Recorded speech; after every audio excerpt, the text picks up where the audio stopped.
where to sort of pitch this, because I feel like partnerships is something everyone in this room is doing. And for Windmill Theatre, which is a medium-sized company, partnerships are totally critical to getting work made and to getting it seen by people.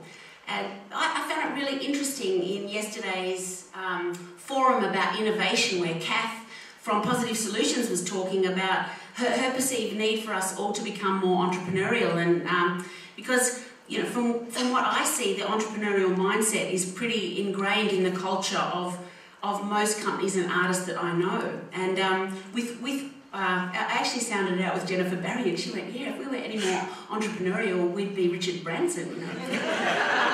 But with Windmill, that culture of entrepreneurship, it really directly informs what gets made and the creation of the work.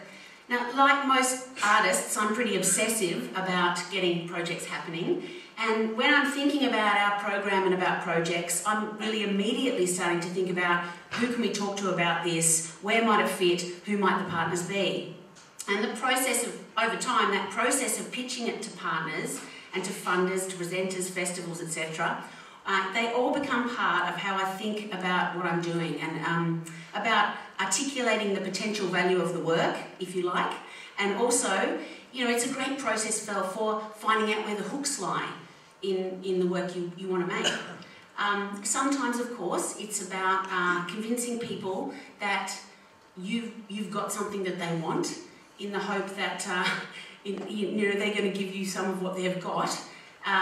That's pitching, and I think for an actor, that's a bit like auditioning, Sometimes it really doesn't feel good, but you kind of have to get good at it, I think.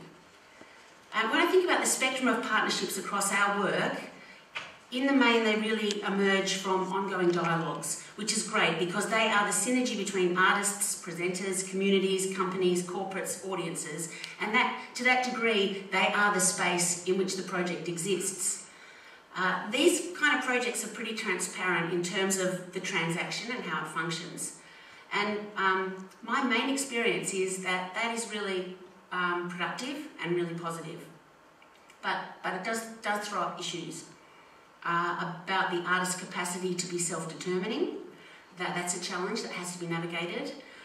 Or that you may have so many partners that your work kind of just tips into servicing partners. Or as I was discussing with Angharad last night, the problems that may arise with expectations when you're essentially pitching work that isn't made yet. So that we're on the panel here, all talking slightly differently, Joe asked me particularly to talk about how you might find a partner and how that may kind of inform a roadmap looking forward, I guess. And so, as I said, most of our partnerships do emerge from ongoing dialogues. And at Windmill, we really have partnerships because we're medium-sized, I think, across the ecology of the theatre world. So some examples of that would be, next year we have a co-producing partnership with the State Theatre of South Australia, which is providing us half of the budget to make a work. Excuse me. It's also access to their costume department and to their set building workshops and the teams of people that come with that, and also to some excellent rehearsal space. And for them, we're bringing a new audience, which is families, to their program, and also an ongoing touring life for a work, which is a box that they want to tick. So that's a pretty straightforward example of a practical partnership. Okay, and I'll just accidentally scroll down to the end of my thing. The next kind of partnerships we do, so that's kind of like in terms of scale of organisation, that's an upward looking one. When looking to smaller organisations that we collaborate with, we're kind of doing the same thing that the State Theatre is doing for us, for them, I hope. And an example of that would be partnerships that we've had with Sam's company, the Fantastic Border Project, and with a project we're developing at the moment with the wonderful artist Fleur Noble with Insight Arts. And that's really about allowing our audience, exposure to the practice of these amazing artists. That's why we want to do it. And also so a little bit of their great, creative mindset can rub off on our practice, on our company. We can resource them. We're really excited about the way they work. And we can be flexible to the process of their processes. And although that can be a challenge, but for me, I really want to make that a priority for Windmill, that we're able to absorb those more fluid collaborations that practice in the scope of our company program. So, yeah, as I said, enabling these artists is like ensuring a slice of that very exciting practice for our young audience. Another example I can think about, if I'm okay to keep going, is when I was at Arena, I remember Michael Cantor and Stephen Armstrong had a meeting with me at Malthouse to talk about, is there a project that we could hatch the two companies together? And just in that meeting alone, it was, I was so excited about what that company represented in Melbourne at that time, that just that discussion and that invitation, was a great stimulus. And it began to make me think about what type of experimentation that I could possibly undertake in that environment, where both partners were very interested in a genuinely contemporary theatre. And through this partnership, I felt like I was really able to push the parameters of my work at that time. And the environment, I must say, was so much fun. It really was the closest I've ever felt to a utopian kind of idea of creating work in a broader dialogue, where other artists were making work, and there was lots of talk about dramaturgy and politics and rigorous discussion about, art and the world. And a lot of the dialogue that came from that actually really informed me when I then went to pitch myself to Windmill for that job, which I did immediately. Which I took the company, moved from Windmill to Arena immediately after that project.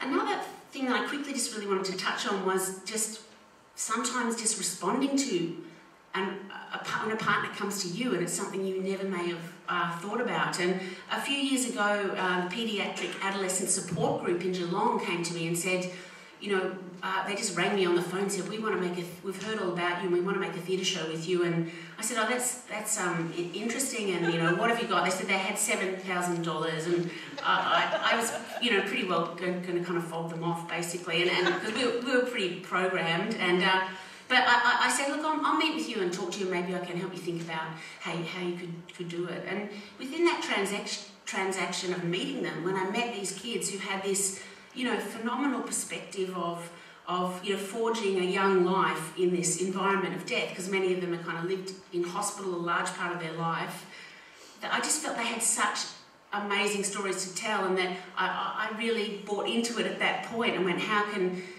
myself and a group of artists actually enable that story? And we were able to raise, well over $100,000 of partnership with GPAC and Orica, who provided cars for the artists to drive down there. And we made, with some people here, actor Sue Giles, designer Anna Treglone, a media artist, a sound designer, a writer, under difficult situation, in a difficult situation and circumstances, but really one of the most, for me, the most profound experiences of making theatre that I've ever had, and that just came really to me out of the blue. Just finish quickly by discussing the biggest and most radical partnership that I have been part of. This project spanned about 5 years. It was an international collaboration with Contact Theatre and Arts, a hub digital organisation in Manchester and Arena. It came about because a producer, Tanya Farman, who many people might know, who works in the UK and in Australia, had seen some of my work in Adelaide and Melbourne festivals. So it really began like an arranged marriage, with an amazing, exhilarating, passionate honeymoon period. And then the most crazy-ass, turbulent relationship breakdown, and then a significant phase of mopping up the mess. In the development stage, which ran for 2 weeks, we met these other artists. We brought artists from Australia over to the UK. We fell in love with each other. There was a poet, a DJ, some media artists. We worked with these young boys that were kind of hanging around the periphery of this venue, and it was a really genuine collaboration. I was driving around in taxis with these kids, and they were kind of sort of became the angels of this piece and showing us their perspective on Manchester, which is something I never would have had the opportunity to see otherwise. They thought we were really rich because we were travelling in a taxi, and all these amazing stories of their lives sort of started to come out in that environment. We worked for 2 weeks, and we threw together a showing with a DJ and these amazing BMX riders, and it was so fantastic. And I guess that experience did blind me a little bit to some of maybe the warning signs. I came back and hatched a big partnership with Arts Victoria, the British Council, Contact Theatre Arena, the Sydney Opera House and the Arts House in Melbourne. And I think what I was blinded to was, in the excitement of that initial phase, was a real kind of subtlety of the difference in the culture of the organisations. And Contact is about new voices. They exist in Manchester when, you know, the explosion of England and the kind of was becoming so culturally diverse, and the mainstream theatre wasn't talking to that audience, and they were really about enabling new voices in that environment, and they did, and they became like a leader in that work in the UK. And so they're about new voices, but I think Arena was very interested in new languages for theatre storytelling, and you know, that's probably more about kind of recapitulating contemporary culture in our storytelling. So while there's some crossover and on the page it sort of looks similar, it's actually very different. And so the next stage of the project, the problems really started to emerge, and I won't go into them at length, but the playwright who had written this great poem, when she went to write a play, I considered it was a hugely problematic script, and it was really the only time in my career when I'm in a relationship with another artist had actually, you know, become unworkable, and I was, you know, was in mediation. One of the actors, who was this young guy, was like kept passing out in rehearsal, and it was just sort of went on, and he ended up on life support out of with, you know, chronic liver failure a week out before the show. Anyway, the show got on, and as a sort of painful as it was, I think I was talking about this last night too, in my experience, when a show goes on and it's actually okay, everything's sort of forgiven and forgotten. So that was all fine and open. But then the Australian tour began, and first time the artists were away from home. They weren't professionals with experience. They had no. One of them particularly couldn't cope with being away from home, and we weren't equipped to cope with that. The work got amazing response from young people. It had huge media interest from, you know, particularly youth media, more than anything else I've ever done. Like, there was a Triple J, but the artists they didn't have a professional stamina for a tour. And you know, they started, well, it was one of the top 3 BMX riders in the UK, but with all this publicity, they were believing their own publicity. We were at the Opera House and they were punching each other out in the backstage, and then refusing to go on stage when we had 600 audience members in the auditorium. Yeah, I won't say much more about that, but I can honestly say that, yeah, when they did get back on that plane to England, that was one of the happiest days of my life.